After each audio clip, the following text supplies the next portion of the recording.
فبراير من عام 2011 جماعات تخريبية تتحرك في البحرين، وذلك بدعم إيراني، والهدف الإطاحة بالدولة البحرينية.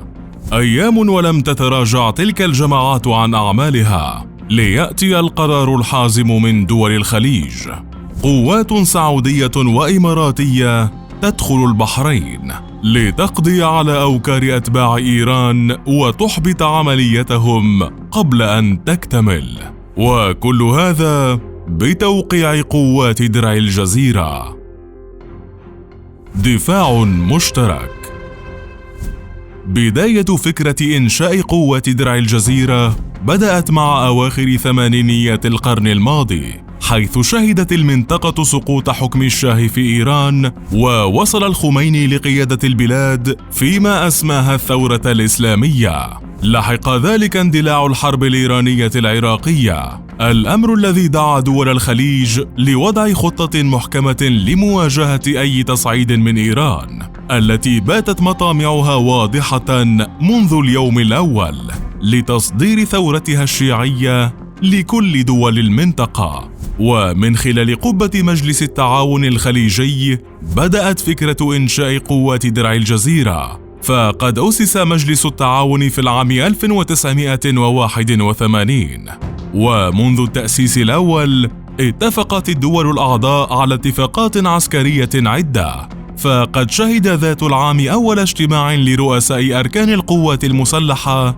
بدول المجلس، والذي رفع عددا من التوصيات للتعاون فيما بينهم، منها اتفاقيات للدفاع المشترك وإنشاء قوات موحدة. وبالفعل اتخذ القرار في نوفمبر من عام 1982، حيث أقرت دول المجلس في دورتها الثانية التوصية من وزراء الدفاع بتأسيس قوة دفاع مشتركة باسم قوات درع الجزيرة، وهي عبارة عن مجموعة من القوات من كل دولة.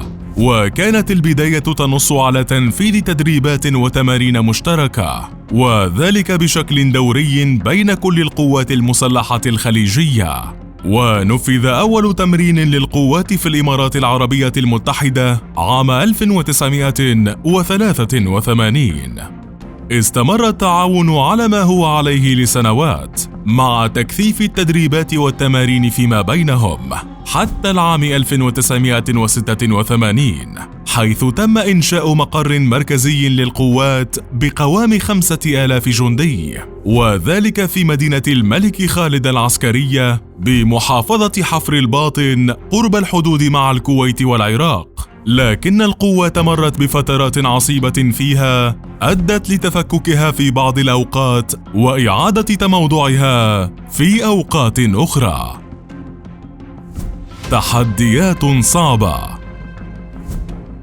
قبل اجتياح صدام حسين للكويت عام 1990، كانت قوات درع الجزيرة المتواجدة على الحدود تتألف من لواء سعودي ولواء مشترك من بقية الدول الأعضاء، ووصفت قدرتها القتالية حينها بأنها تمكنها من دخول حرب دفاعية، الأمر الذي أدى لعدم تدخلها خلال الاجتياح.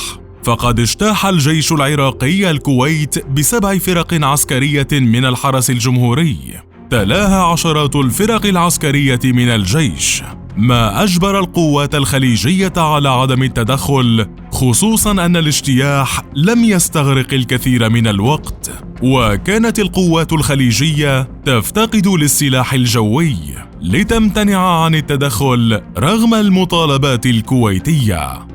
أسس فيما بعد التحالف الدولي لتحرير الكويت، وعليه قرر الأمير السعودي خالد بن سلطان تفكيك القوات وإعادة كل أجزائها إلى وحدتها الوطنية، وذلك للتجهيز لحرب تحرير الكويت، وخصوصاً أن القوات لم تدخل بشكل رسمي في التحالف، وإنما دخلت كل دولة باسمها، ما أدى لشبه تفكك قوات درع الجزيرة رغم بقاء اللواء السعودي في مركزه دون تغيير.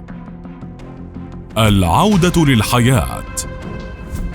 عام 2003 وبقرار مشترك من وزراء الدفاع والخارجية للدولة، قرر جمع القوات من جديد ونقلها للكويت، وذلك خلال الحرب على العراق بناء على طلب كويتي مسبق، والتي اتخذت حينها تدابير وإجراءات عدة لحماية حدودها، الأمر الذي أدى لعودة قوات درع الجزيرة للحياة. فقد استمرت بعدها التدريبات المشتركة والتمرينات، وارتفع عدد القوات تدريجياً رغم تمركز كل قوة في بلدها الأصلي، وذلك بناء على اتفاق تم عام 2008. في العام 2011 سجل للقوات التدخل الأبرز، حيث اندلعت في مملكة البحرين احتجاجات عارمة في البداية، سرعان ما تحولت لتمرد مسلح مدعوم من إيران، ما أدى البحرين للاستعانة بقوات درع الجزيرة، وذلك بهدف حماية المنشآت الاستراتيجية للدولة وملاحقة المطلوبين لها والجماعات المسلحة. سارعت السعودية حينها بإرسال 1200 جندي، ثم تلتها الإمارات ب800 جندي، فيما اكتفت الكويت بإرسال قوة بحرية، فيما لم ترسل كل من قطر وسلطنة عمان أي قوات، ما أدى لحالة من التوتر حينها. رغم تنفيذ القوات لمهمتهم بأسرع وقت وبشكل علني، اليوم تستمر قوات درع الجزيرة بتنفيذ مناورات مشتركة، آخرها كانت في السعودية عام 2019 بمشاركة كل الدول الأعضاء، والتي استمرت لعدة أسابيع. ووفق تصريحات رسمية، وصل عدد القوات اليوم لأكثر من 20,000 جندي، مع قوة جوية وبحرية قادرة على الدفاع في أي لحظة، ويمكنها من تنفيذ بعض المهام القتالية على عكس السابق، لتكون بذلك قوة موحدة ومستمرة حتى اليوم.